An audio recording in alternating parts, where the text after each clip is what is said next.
The hospital was a place of cold truths and hushed secrets, far removed from the golden hubris of the palace.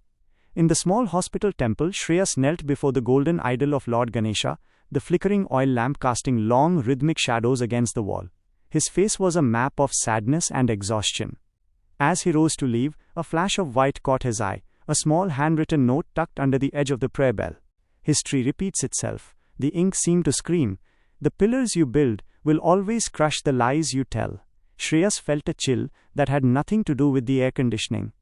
Down the hallway, in the sterile silence of the ward, Priya Oberoi lay trapped in her bed, her bandaged shoulder throbbing with a dull, insistent heat. The doctor stood over her, his expression clinical and detached. "The physical injury is minor, madam, but your heart rate is erratic," he noted, scribbling on her chart. "Head nurse, please take over the dressing for the bruises." The curtain rings rattled with a sharp metallic hiss as they were pulled shut, isolating Priya from the world. A woman in a crisp white uniform stepped into the light. Priya looked up expecting a stranger, but her breath hitched in a strangled gasp. It was Girija. "Do you recognize these bruises, Priya madam?"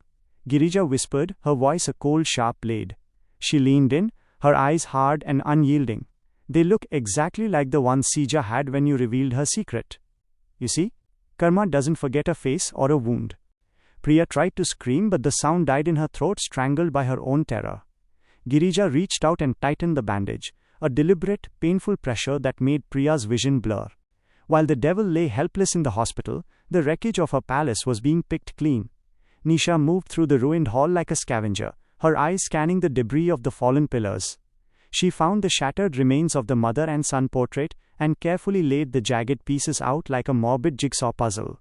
She snapped a photo, the flash illuminating the cracks through their faces, and hit send.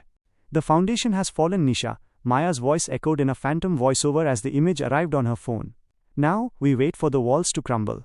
Deep in the palace library, the air was thick with the scent of old paper and new fear.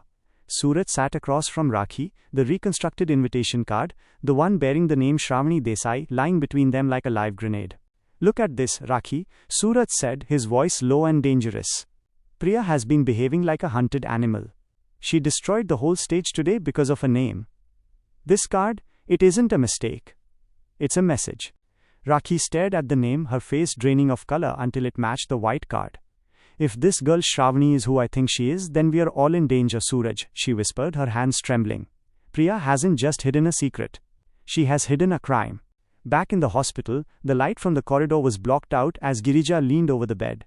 Her shadow stretched long and dark, completely eclipsing Priya, leaving the devil shivering in the dark of her own making.